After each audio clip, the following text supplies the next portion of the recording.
Hey guys, ForTheAfro Reviews here, and today I'll be reviewing chapter 151 of Black Clover.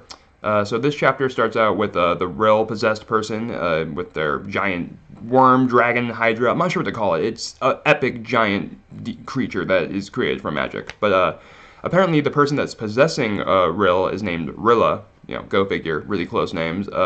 That's what Liar says at least. He says, "Yo, Rilla," and it's kind of just talking to him. I like that we're getting the names of the people possessing everyone because I'm really confused and I could use that. Rilla flies right over to Liar and is like hugging him and stuff, being really happy to see him. And Asta naturally is very, very confused by this, saying like, "What the hell are you doing?" But Rilla is just completely ignoring Asta and just kind of telling Liar about the kind of magic that he has the capabilities of using now that he's in this body. He's like, "I have painting magic, pretty cool, huh?" And he's talking all about it and whatnot. And I would be too. The painting magic is epic, probably one of my favorite magics in this whole series. Rilla's saying like, "Who are you?" to Asta, which he's very surprised by. And meanwhile, Zora's kind of breaking down the situation in his head. He's saying like, "Okay, the captain of the Azure Deer, Rill, his already enormous magic power is even bigger now, and I'm getting the same feeling as I am from the copy magic guy." And he's even relating this back to I think it's like the vice captain of the Golden Dawn, Finral's brother. Like he's relating that to the feeling he got from him too. So he's noticing that all their magic amplification, kind of like possession stuff, is all kind of related. Mary Alona is noticing that she doesn't sense any inkling of them being brainwashed or controlled or anything. Like she doesn't understand exactly what's going on. And Asta, in the meantime, is just kind of trying to convince her, like, "Hey, I'm your friend, remember?" Like, just trying to like have him remember stuff because he thinks he's just acting weird or something, I guess. But Rilla's having none of this. He's like, "I would never be friends with a human." And then the giant snake hydra dragon demon monster goes to attack him with 4 different kinds of magic. Mary Alona, Zora, and Asta all combine their abilities to block some of this. I think Mary Alona blocks 2, and Asta and Zora block 1. Not sure, it doesn't really matter. All the stuff is blocked, basically. Zora using his reflecting shield thing, Mary Alona using her magic zone, flame fists, and Asta just cutting through it like he always does.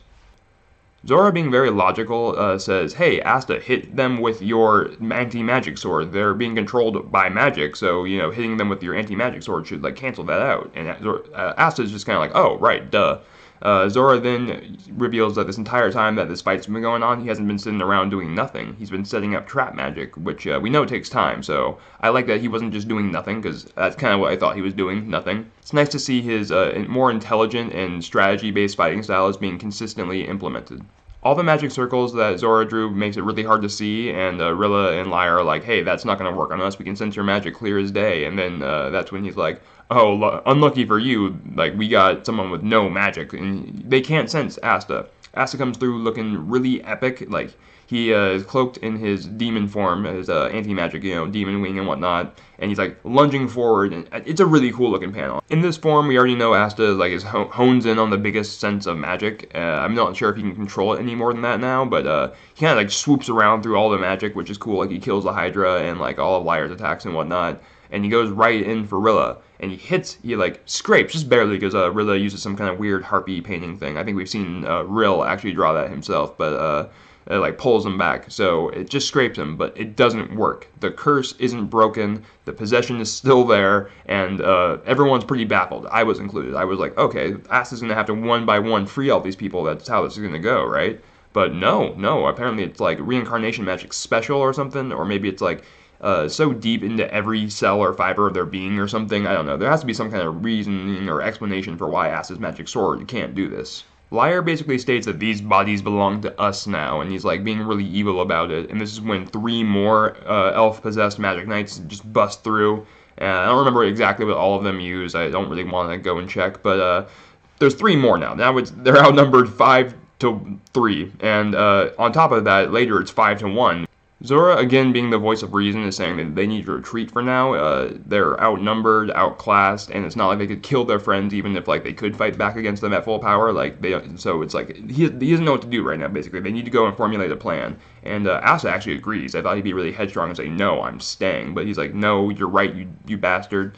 And this is when Mary Alona calls them cowards or something, and then she uses her mana zone, punches forward, but the attacks come from behind her and blow up the wall behind her, and then she just throws them both out and says I'm going to take care of this. And that's a pretty epic and ballsy thing to do.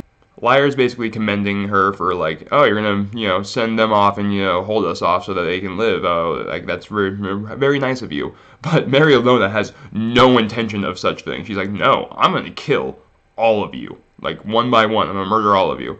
That's intense, especially because they're like people that she knows. At least like some of them, like I guess Liar isn't, but the other four are like magic knights, and she has no problems with absolutely eviscerating them.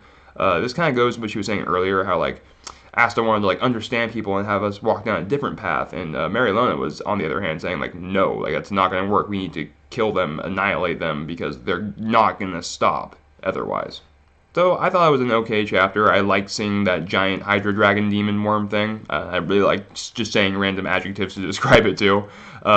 I do have to mention though, there was some art issues in this chapter. A few pages weren't finished, and I didn't notice that problem with any of the other shonen in the magazine this week. So not sure what's going on with the author. Maybe he was just a little rushed or having a little trouble, because I mean it can be easy to draw like this. The art's pretty good when it is finished. Like the worm Hydra Dragon Demon thing looks pretty cool. So not much I can really say about it. I'm not an artist. I don't really know how much time it takes, but I'm hoping that that doesn't happen in the future. I would like to see the art finished every chapter. Or if there is this problem does happen again, maybe something that's like magazine wide. Like it's not his fault. Like I don't want to see just it falling because of the author, dropping the ball or anything.